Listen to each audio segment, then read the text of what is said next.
दोस्तों, the dark files में आपका स्वागत है। आज की कहानी उत्तर प्रदेश के गौरा गांव की है, जहां एक अवैध संबंध और जमीन के एक विवाद के कारण खून की होली खेली गई। आपसे अनुरोध है कि कहानी पूरी देखें, स्किप न करें। बात 25 अप्रैल 2009 की सुबह की है। उत्तर प्रदेश के मोहनलालगंज जिले के गौरा गांव में सूरज की किरणें मिट्टी के घरों पर धीरे धीरे पड़ रही थीं। सुबह के 6 बजे 35 साल की संतोषी अपने छोटे से मिट्टी के चूल्हे पर रोटियां बना रही थी। उसका चेहरा झुंझलाहट और थकान से भरा था। उसने अपने पति की ओर देखा और तीखे लहजे में कहा, घर में नमक खत्म हो गया है, जाओ दुकान से ले आओ। तुमसे 20 बार कहो तब जाकर तुम्हें सुनाई देता है। पति, जो रोज की इस नोकझोंक से तंग आ चुका था, बिना जवाब दिए गुस्से में चप्पलें पटकता हुआ घर से निकल गया। संतोषी ने आटे की लोई को जोर से बेला। उसे नहीं पता था कि यह उसकी जिंदगी की आखिरी सुबह थी। महज 10 मिनट बाद गांव की शांति को एक भयानक साये ने चीर दिया। सरवन, जिसके चेहरे पर अब गुस्से और नफरत की गहरी छाप थी, अपने घर लौटा। उसके हाथ में कुल्हाड़ी थी और उसके साथ उसकी भाभी सुमन थी, जिसके चेहरे पर एक ठंडी क्रूरता थी। सुमन और सरवन के बीच अवैध संबंध थे, जो गांव में किसी से छिपा नहीं था। संतोषी ने कई बार इसका विरोध किया था, सुमन को खरी खोटी सुनाई थी और सरवन को धमकी दी थी कि वह उसके भाई पवन को सब बता देगी। यह बात सरवन और सुमन को नागवार गुजरी थी। सुमन ने सरवन को उकसाते हुए कहा, अगर हमें साथ रहना है तो इस औरत को रास्ते से हटाना होगा। इसके बच्चे भी नहीं बचने चाहिए, वरना ये हमारा जीना हराम कर देगी। उसकी आवाज में जलन और नफरत थी। सरवन ने पल भर की देरी न की। उसने कुल्हाड़ी उठाई और संतोषी पर ताबड़तोड़ वार शुरू कर दिए। संतोषी की चीखें हवा में गूंजीं, लेकिन गांव की सुबह की खामोशी में कोई मदद को नहीं आया।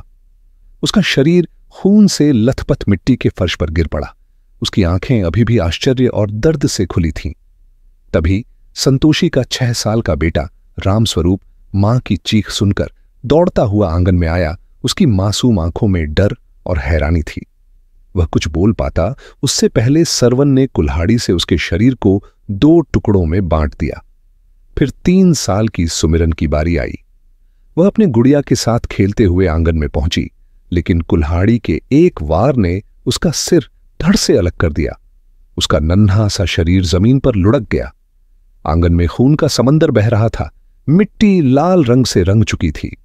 सरवन अब घर के एक छोटे से कमरे में घुसा, जहां 1.5 साल का रवि अपनी मासूम नींद में खोया था, अनजान कि उसकी जिंदगी कुछ पलों की मेहमान है। सुमन ने ठंडे लहजे में कहा, इसे भी खत्म कर दो, कोई गवाह नहीं छोड़ना है। सरवन ने बिना हिचक कुल्हाड़ी से बच्चे को 2 टुकड़ों में काट डाला। खून की बूंदें मिट्टी की दीवारों पर छींटों की तरह बिखर गईं, मानो दीवारें भी इस क्रूरता पर रो रही हों। जैसे ही सरवन और सुमन घर से निकलने को तैयार थे, पड़ोस की 40 साल की माधुरी, जो कोलई की पत्नी थी, वहां पहुंच गई। वह संतोषी से कुछ उधार मांगने आई थी, लेकिन गलत समय पर गलत जगह पहुंच गई। उसने खून से सना आंगन देखा और चीखने लगी। सरवन ने उसे देखते ही कुल्हाड़ी से उसका भी काम तमाम कर दिया। उसकी लाश सड़क पर गिर पड़ी, सिर 2 टुकड़ों में। माधुरी और कोलई की 18 साल की बेटी संगीता मां की चीख सुनकर दौड़कर आई। उसने अपनी मां की कटी लाश देखी और दहाड़ मारकर रोने लगी। उसकी आंखों में डर और गुस्सा था। सरवन ने संगीता पर भी कुल्हाड़ी से वार किया, जो उसकी बांह पर लगा। खून की धार बह निकली, लेकिन संगीता ने हिम्मत नहीं हारी। वह किसी तरह जान बचाकर खेतों की ओर भाग निकली, अपने दुपट्टे से कटी बांह को बांधते हुए। खून से लथपथ हांफती हुई वह मोहनलालगंज थाने पहुंची। गेट पर बैठे कांस्टेबल हरिलाल ने उसे देखा तो हड़बड़ा गया। संगीता की सांसें टूट रही थीं। वह बोली, उसने सबको मार डाला, मेरी मां को कुल्हाड़ी से काट डाला। उसकी आवाज में दर्द और डर की मिलीजुली गूंज थी। थाने के SHO अशोक कुमार शुक्ला ने तुरंत हरिलाल को आदेश दिया, टीम तैयार करो, गौरा गांव चलो। कुछ ही मिनटों में पुलिस की जीप गांव की पगडंडियों पर दौड़ रही थी। वहां पहुंचते ही मंजर देखकर पुलिस वालों के होश उड़ गए। सड़क पर माधुरी की लाश पड़ी थी, उसका सिर 2 टुकड़ों में। कोलई, माधुरी का पति, और संगीता, राजेंद्र और नन्हा का पिता पास में खड़ा रो रहा था। वह चीख रहा था, साहब, मेरी बीवी को मार डाला, मेरे बच्चों का क्या होगा? उसकी आंखें लाल थीं, चेहरा गम और गुस्से से भरा था। तभी भीड़ से किसी ने चिल्लाया, सामने वाले घर में जाओ, संतोषी और उसके बच्चों को भी काट डाला है। शो अशोक कुमार संतोषी के घर पहुंचे। आंगन में 4 लाशें पड़ी थीं। संतोषी उम्र 35 साल, रामस्वरूप 6 साल, सुमिरन 3 साल और रवि 1.5 साल की खून से सनी लाश पड़ी थी। आंगन किसी युद्ध भूमि सा लग रहा था।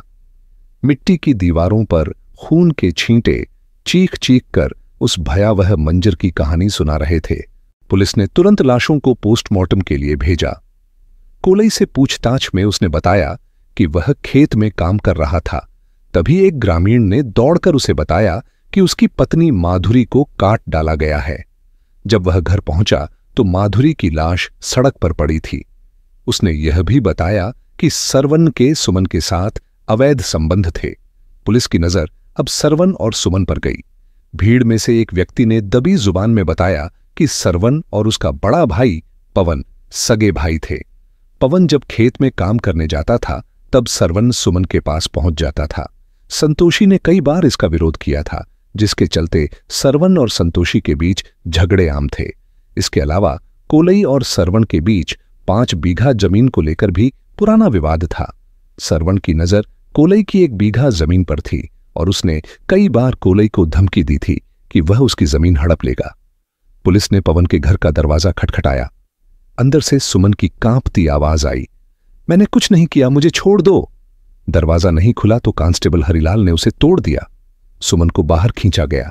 वह घबराई हुई थी। उसका चेहरा पसीने से तरबतर था। एसएचओ ने सख्ती से पूछा, तू कहां थी? इतनी चीखें नहीं सुनी। उसने हकलाते हुए जवाब दिया, मैं अपने घर में थी। संतोषी और सरवन का रोज झगड़ा होता था। कुल्हाड़ी चलने की आवाज सुनकर मैंने डर से दरवाजा बंद कर लिया। उसकी बातों में झिझक थी जो एसएचओ को शक पैदा कर रही थी। पुलिस ने कोलई, सुमन, संगीता और नन्हा को हिरासत में लिया। सरवन को खोजने के लिए एक टीम गांव में भेजी गई। पूरा दिन बीतने के बाद शाम 4 बजे एक ग्रामीण ने बताया कि सरवन खेतों में एक पेड़ के पीछे छिपा है। पुलिस ने उसे पकड़ लिया और थाने लाया। सरवन को देखते ही एसएचओ ने गुस्से में 2 थप्पड़ जड़े और पूछा, क्यों भागा था? सरवन ने कांपते हुए कहा, साहब, मैं डर गया था। मैं तो नमक लेने गया था। जब लौटा तो मेरी पत्नी और बच्चे मरे पड़े थे। उसने सारा इल्जाम नन्हा पर डाल दिया, यह कहते हुए कि नन्हा और संतोषी के बीच अवैध संबंध थे और नन्हा उनकी 1 बीघा जमीन हड़पना चाहता था। पुलिस की गहन जांच में इस हत्याकांड के पीछे 2 मुख्य कारण सामने आए, अवैध संबंध और जमीनी विवाद। सरवन और सुमन के अवैध संबंध गांव में चर्चा का विषय थे। संतोषी ने कई बार सुमन और सरवन को आपत्तिजनक स्थिति में देखा था और इसका खुला विरोध किया था। उसने गांव वालों के सामने सुमन को बेइज्जत किया था और सरवन को धमकी दी थी कि वह पवन को उनके संबंधों की बात बता देगी। इससे सरवन और सुमन के मन में संतोषी के प्रति गहरी नफरत पनप गई थी। दूसरी ओर कोलई और सरवन के बीच 5 बीघा जमीन को लेकर पुराना विवाद था। सरवन की नजर कोलई की 1 बीघा जमीन पर थी और उसने कई बार कोलई को धमकी दी थी कि वह उसकी जमीन हड़प लेगा। जांच में यह भी सामने आया कि सुमन ने सरवन को उकसाया था कि संतोषी और उसके बच्चों को रास्ते से हटाने से न केवल उनके अवैध संबंधों का रास्ता साफ होगा, बल्कि कोलई को कमजोर करके उसकी जमीन भी हड़पी जा सकती है। माधुरी की हत्या इसलिए की गई क्योंकि वह गलत समय पर वहां पहुंच गई थी और उसने सरवन को कुल्हाड़ी लिए देख लिया था। संगीता पर हमला इसलिए हुआ ताकि कोई गवाह न बचे। पुलिस ने सभी 5 लाशों संतोषी, रामस्वरूप, सुमिरन, रवि और माधुरी का पोस्टमार्टम करवाया और रात में ही उनका अंतिम संस्कार करवा दिया। कोलई का बेटा राजेंद्र, जो हमले में घायल था, लखनऊ के बलरामपुर अस्पताल में भर्ती था। पुलिस ने उसका बयान दर्ज किया, जिसमें उसने बताया कि उसने सरवन को कुल्हाड़ी लिए देखा था, लेकिन वह पूरी तरह पहचान नहीं सका। 10 दिन बाद राजेंद्र की भी मौत हो गई। मामला सेशन कोर्ट में पहुंचा। सुनवाई के दौरान सरवन ने अपने ऊपर लगे सभी आरोपों से इनकार किया, जबकि सुमन ने भी खुद को निर्दोष बताया। कोर्ट में कई गवाह पेश किए गए, लेकिन ज्यादातर गवाहियां परस्पर विरोधी थीं। संगीता ने कोर्ट में बताया कि उसने हमलावर को देखा था, लेकिन वह उसकी साफ पहचान नहीं कर सकी। लंबी सुनवाई के बाद कोर्ट ने सबूतों के अभाव में सरवन और सुमन को बरी कर दिया। कोई प्रत्यक्ष गवाह न होने और ठोस सबूतों की कमी के कारण कोर्ट यह साबित नहीं कर सका कि हत्याएं सरवन और सुमन ने ही की थीं। गांव वालों का मानना था कि सरवन और सुमन ही इस हत्याकांड के लिए जिम्मेदार है। कोलई का दर्द और गुस्सा कोर्ट के इस फैसले से और बढ़ गया। उसने कहा, मेरी पत्नी और बच्चों को इंसाफ नहीं मिला, मेरी जिंदगी बर्बाद हो गई। इस हत्याकांड ने गौरा गांव को हमेशा के लिए बदल दिया। जहां कभी बच्चों की हंसी और संतोषी की नोकझोंक गूंजती थी, वहां अब सन्नाटा पसरा था। यह कहानी अवैध रिश्तों, जमीनी विवादों और छोटे छोटे झगड़ों के भयानक परिणामों को भी उजागर करती है। गौरा गांव की यह त्रासदी आज भी लोगों के जहन में जिंदा है, एक ऐसी कहानी के रूप में जो इंसाफ की उम्मीद में अधूरी रह गई। दोस्तों, ये कहानी आपको कैसी लगी कमेंट्स कर जरूर बताएं। मिलते हैं एक नई कहानी के साथ। तब तक आप अपना ख्याल रखिए। जय हिंद।